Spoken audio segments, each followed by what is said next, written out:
Mama! Ano? Tcharan! Aso! Paano yung mga taihi niya? Sino maglilinis? Ako pa? Brick mo nga, di mo malabhan. Grabe siya. Ako nga bahala, ako maglilinis. Dali, try mo siya hawak, ano? Ayoko! Arte, Sige na, magbibis muna ako, Una, kaya. Okay na, tapos na ako magbihis. Una, kaya. Ano ginagawa mo sa aso? Bakit? Bawal ba? Sabi mo ayaw mo. Kumuha ng pera dito sa wallet ko. Bumili ka ng lechon manok, ha? Sige po. Ananingo ko. Nakabili na ako ng lechon manok. Sige, lagay mo dun sa lamesa. Sige. Yes! Kakain na ako. Hoy, ano kakain ka na? Kakain ako lechon manok. Ulam yan ng aso, hindi yan sa'yo. Ha? Meron dyan tuyo, merong dilis, yan yung ulamin mo. Bakit mas masarap yung ulam ng aso? Bakit marunong ba yung maglinis ng bahay? Marunong ba yung maghugas ng plato? Marunong ba yung maglaban ng damit? Malamang hindi. Aso lang to Siyempre marunong to tumahol. Bakit? Marunong din naman ako tumahol, Ano? Sige, hati na kinaaso sa lechon manok. Oo. Ay! Ngayon na pala i-announce si mananalo sa pinapanood ko kahapon. So ngayon na i-announce na nga natin kung sino nga ba talaga ang nanalo sa paligsahan na ito dahil napakarami talaga nag-aabang at napakaraming sumusuporta. At ngayon ay sasabihin na natin kung sino ang nanalo. Sino? Ay Sino? Ang nanalo! Oh my gosh! Ang nanalo! Ay sasabihin ko after ng commercial na ito. Kaya manood ka lang. Commercial? Ano? Sabihin mo na ngayon, tagal ko na nag-aantay. Bakit di mo na sabihin? Bakit kailangan pa mag-commercial break? Kanina pa ako nag-aabang dito, ha? Pag-aantay mo pa ako. Sabi mo, hindi. Sabi mo.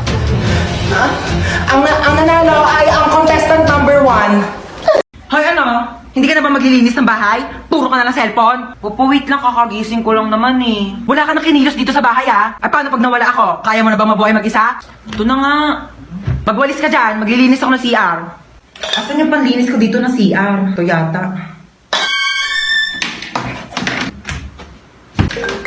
Nak, may tumatawag yata sa cellphone ko. Sagutin mo nga. Ikaw na sumagot niyan. Sige na nga.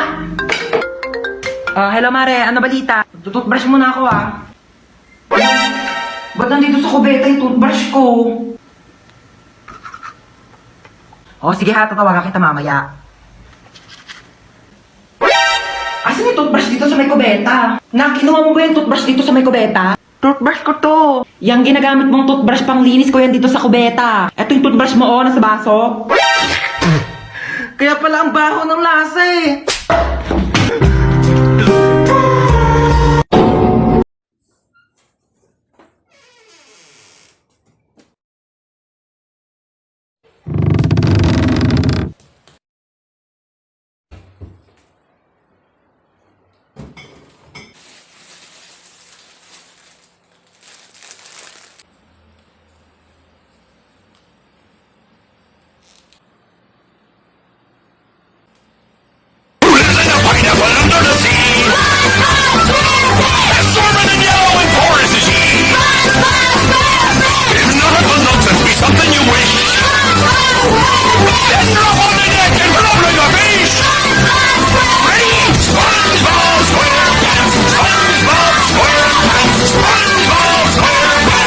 Hello, 1% na lang.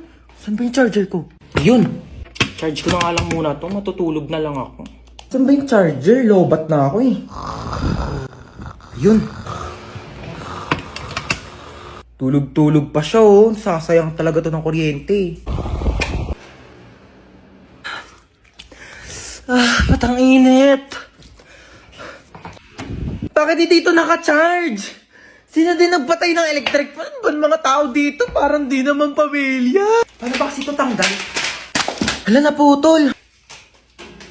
Okay na yan. Kuya, alamin ko lang yung ring light. Magti-tiktok lang ako. Ingatan mo yan baka masira. Sige. Hala, nasira. Halang, mahal-mahal ang ring light na yan. Nagpapabili kayo, tas di kayo marunong mag-ingat Sino nasira yan? Ayan na, si Bunso. Kung talagang bata ko, napakalikot mo Kuya, alam mo ba? Di pa. Siyempre, pag sinabi mo, alam ko na. Kasi di ba yung Sabi ko yung may hotdog. Hoy, mag-grocery ako. Sasama kayo? Ay, masama pala ako. Sasama din ako, may papabili akong laruan. Ako wala akong papabili, pero sama na rin ako sa inyo. Siya, sumama na lang kayong lahat.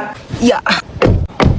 Okay na, alis na tayo Ay ma, nasan pala si Yaya? Ay wala si Yaya, day off. Namiss ko si Yaya. Nandito na tayo. Ito, Joy. Tapos, ito. Mama, ito papabili ko. Di mo naman to kailangan Sige, bilhin natin. Ito. Ma, ito papabili ko. Magkano to? 700. 700? Gagamitin ko sa school yan, ma. Sigurado yung mong kailangan mo to Ay, CR muna ako saglit Ito na po, ma'am. Thank you. Tara, uwi na tayo. Yeah. Yay! May laruan na ako! Wala na ba tayo nakalimutan? Parang wala naman ng kulang. Uwi na tayo. Sige, uwi na tayo. Ay, teka. Parang may nakalimutan tayo. Ay, oo nga. Nakalimutan kong bumili ng itlog. Oo nga, ma. Tsaka nakalimutan ko pala magpabili ng ballpen. Nakalimutan ko din magpabili ng truck. Kaya pala parang may kulang. Sige, bukas na lang. Uwi na tayo. Mama? Ay, manonood ako ng horror movie.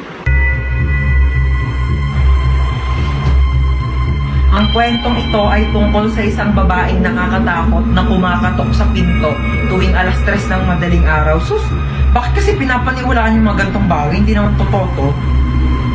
Based on a true story? Paano magiging true story to? Hindi naman totoo yung mga gantong bagay. Teka lang, anong oras na ba? 3:00 na pala ng madaling araw.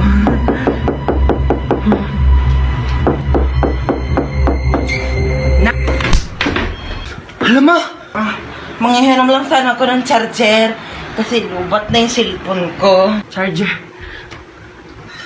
Oh, ba't si mama? Salamat.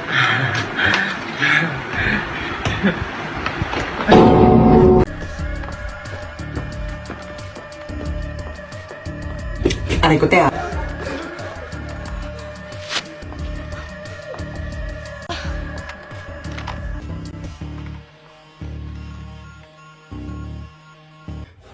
Hoy, pugi ng isa Kung natataka kayo kung bakit kayo nandito, hostage kayo. Ano daw ba hostage? Yung ba yung inuulang? Bali yung sausage yun. Manahimik. Ako, may na magsalita. Kung kaya masaktan ha? Ayan, susundin nyo lang naman yung mga utos namin. Madali lang to, di ba girl? Korita dyan sis. Napili ako. So ito yung first challenge mo. Sasagutin mo yung tumatawag sa phone, okay? Hello, sino to? Ay nako, kung si Lido magpakutaguan ha, sinasabi sa'yo. Sabi mo wala ako. Wala siya dito. Wala dito yung tatay ko. Ay nako, nasaan naman? Ewan ko. Hanapin mo, may mata ka diba? Bakit ba siya hinahanap kasi? Ay nako, laki ng utang niyan sa akin ha, 10,000. Hindi kayo marunong magbayad o utang-utang kayo, kagaling niyo mag-utang. Tapos kapag sinisingil kayo, kayo pagalit, ang kakapal ng mukha ninyo. Kaya mo na yan. Ba't di ka marunong mag-antay? Nagpapautang ka, ang galing-galing mo magpautang. Tapos hindi ka marunong mag-antay ng magbabayad sa'yo. Kailan ba yan inutang sa'yo ng tatay ko ha? Ay naku, sabi mag-uutang daw siya 10,000, babayaran niya pagkatapos ng isang buwan. Ilang buwan na ba ngayon? Ay naku, pang-4 na buwan na. Oo, 4 na buwan na pala Sabi isang buwan pa yan babayaran sa'yo, pang-4 na buwan na. Ako kasi huwag ka magpapautang kung di ka magaling maningil ha? Ako, kasalanan mo yan kaya di ka mabayaran Huwag ka magpapautang next time ha? Sige na, bye.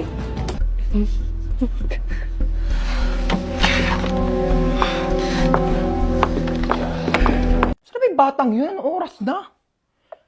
Hoy, princess! Nasaan ka na? Hoy, princess! Nasaan ka na? Ay, mapauwi na po ako naglalakad na. Bata ka, nung oras na? Ano, wala kang plano umuwi?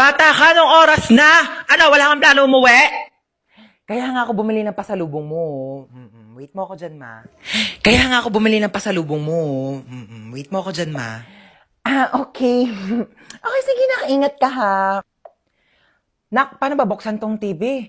Manonood ako ng teleserye, dali nagsisimula na. Pindutin mo lang yung red button, ma. Nak, saan dito naman? Kay dami naman ang pula dito, hindi naman gumagana. Yung sa may taas banda. Bumaba ka nga dito! Eto na po. Tignan mo, nakakaawa yung bata. Nagtatrabaho na siya agad.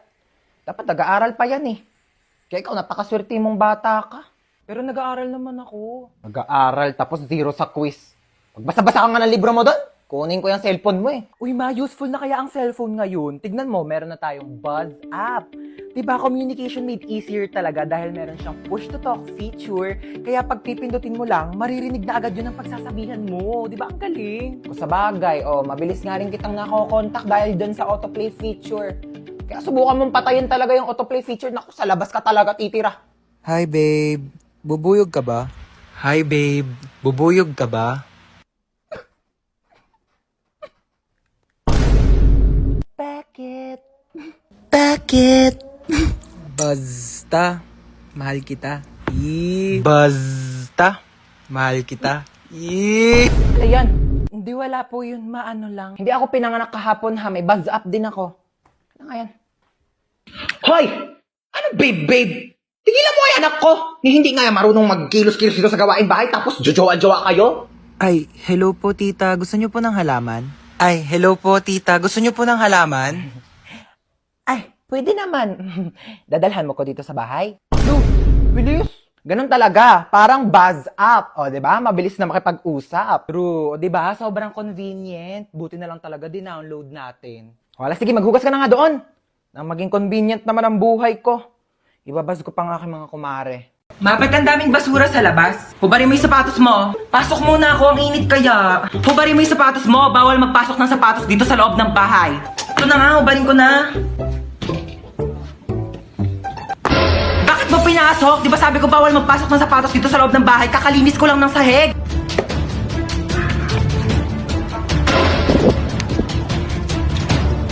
Lo, binato pa talaga yung sapatos ko sa labas eh. Pa yan, sapatos ko to eh. Yung sapatos ko to Mga sapatos ko to, ito ba to si mama? Ma, bakit yung mga sapatos ko na dito sa basurahan? Diba sabi ko nga, bawal magpasok ng sapatos dito sa loob ng bahay. Lo, bakit mo naman nilabas lahat? Ang mamahal kaya ng mga sapatos ko. At saka di mo pwedeng basta-basta mo na lang iwanan dito sa labas yung mga sapatos ko. Eh paano kung may kumuha? Hala, yung sapatos ko nawawala. Ibalik mo yan. Hoy! Saan ka pupunta? Papasok na po sa school. Sabado talaga ngayon, walang klase. Gagawa po pala kami ng project. Project? Sus! Gagawa lang ng project, kailangan naka-outfit. Alam ko na yun eh. Gagala ka lang talaga bakla, wabo kayo na eme. Ano, may pera ka? Pamasahe lang. Send na kitang 10K. Naku, sabihin sa'yo, ganda-ganda mo, wala kang pera. Thank you, ma. Sige na, gora na. Opo. Umuwi kang buo ha. Ma, patulong po sa assignment. Ay, oo naman. Ano ba assignment yan? Ba't nahirapan ka? Sa math po, ang hirap talaga ng algebra, hindi ko masabi. Nakala mo, dapat natututo ka na din sa mga bagay-bagay sa mundo. Kasi paano pag nawala ako? Sino magtutulong sa'yo? Wala. Tsaka, ano naman kung bumagsak ka sa math? Bakit pangarap mo ba maging mathematician? Hindi po. Same. Okay lang, yakit bumagsak ka. Huwag mo na sagutan. Anong nangyari? Ba't umiiyak ka? Yung kaklase ko sinabihan akong pangit. Anong magagawa mo? Napapangitan nga sa'yo. Alam mo yung mga ganyang bagay, di na yan iniiyakan. Tapos sabi niya, mana daw ako sa nanay ko pangit. Sabi niya yan? Opo. Sinabi niya, saan nakatira yan? Bakit ba ako, anak? Hindi naman ako pangit, di ba? Hoy, kidnap to. Sumakay ka dito sa kotse. Ha? Kotse mo to? Oo, sa akin to. Sumakay ka na. Alam mo ba, first time ko sasakay sa kotse. Sakay na ako, Sige na, sumakay ka na. Oh my gosh, ang ganda ng kotse mo. Oh my gosh, super ganda. Mag-road trip pa tayo. Manahimik ka nga, ingay-ingay mo. Ayoko pa mamatay. Masyado pa akong bata. Marami pa akong pangarap sa buhay. Okay ba yung acting ko? Alam mo ba, pangarap ko talagang mag-artista. Ang gulo mo. Ilang beses ka na nang kidnap. First time ko lang mang kidnap. Tapos first time ko ding makikidnap. Ay, hindi kaya meant to be tayo. Loko ka, ingay mo manahimik ka nga dyan. De, charot lang. Ano bang plano mo sa akin? Tatawagan ko yung nanay mo. Hello? Nasa akin yung anak mo. Kalahating milyon. Kinidnap mo yung anak ko? Oo, kinidnap ko nga. Salamat! 1 milyon kapalit ng anak mo. Bakit mo ako sinisingil na 1 milyon? Dapat nga ako maniningil sa'yo na 1 milyon kasi anak ko yan eh. Binibigay na nga sa'yo ng libre. O sige, singilin kita ng 1 milyon. Bumaba ka na nga!